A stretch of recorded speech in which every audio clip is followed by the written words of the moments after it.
So, how did I survive being tortured? Because people have been really impressed. Like, I don't understand how you've gone through this and how you're where you're at, how you can help people, and how you can do all these things. I always thought that it was because I had already done a bunch of studying about who I was, and I think that is part of it as well. But one of the things, too, was I started meditating. And I took a training about on torture, and there's not a lot about torture people being tortured through the family court system. I'm like basically the only one talking about it and researching it. So I took a hour-long, I don't know if it's a course. You can get CEU credit, so I guess it's a course from an academy, and I wanted to learn, see what I could learn about torture. I've read books, and I've also done some other things and got some certificates and whatever. But one of the most interesting things that I learned today was when you use illicit relaxation. It helps with trauma. Now, I knew this because my book, How to Survive Family Court Torture, talks about it. And I wrote that off from a military crisis response manual. And it talks about if you're being tortured and if you go into a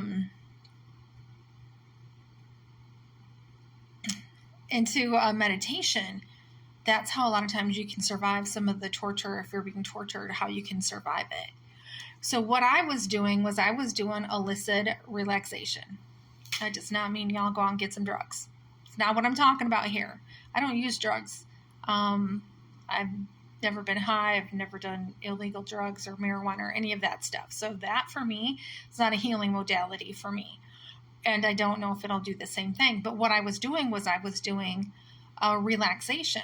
So in the morning before the kids got up, I would go outside and I would sit on my picnic table and I was meditating. I had like this, it wasn't really a forest. They had taken tree stuff down, and they took trees and stuff down, and they had never really done anything with it. And then eventually, after I'd moved several years later, they had built more apartments and stuff there.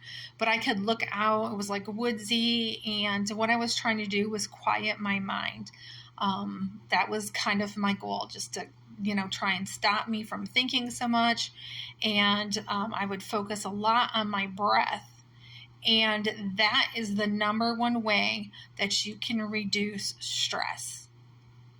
Relaxation. So if you're being in the middle of this torture and whatever else now, and you're trying to survive it, you're taking one day at a time, one step at a time, please start meditating. Okay? That is the number one way that you can start relieving some of the stress and pressure that you're on and you're under. And I don't know why. I know when I was making the manual and I was thinking about that, and I knew I had done that a lot, but maybe it's because it seems like the Bible helped me more. The Bible helped me to sleep, and that's what you really need, because you just can't sleep. And I would sleep for 4 hours, and then I would wake up and things would be going through my head again. I mean, I would wake up with things literally going in my head, going through and whatever, and I would get the Bible out and I'd read it and put me back to sleep, and I'd sleep another 4 hours. And that's how I got 8 hours of sleep at night. And at this point in time, I still had custody of my kids. So that's how I was able to continue to function. So if you can't sleep at night, you don't have anything else you can do, get out the Bible and start reading it, because it will put you to sleep. And then what ended up happening to me is whenever I read the Bible, I'd start getting tired and want to go to sleep. But I needed sleep, and you need sleep. Your brain needs that. So if you're, pretty sure you've got PTSD from what's going on, you're going to want to do that. If you need sleep and if you need to do some relaxation, start doing this. Just sit, meditate. You don't have to listen to music. You can listen to music, but focus on your breath. Look out at the beautiful scenery and just sit there and try not to think. Don't let any, things come to you and bombard you. So I'm going to be doing some more videos on some of the information that I learned in this course. So keep on following.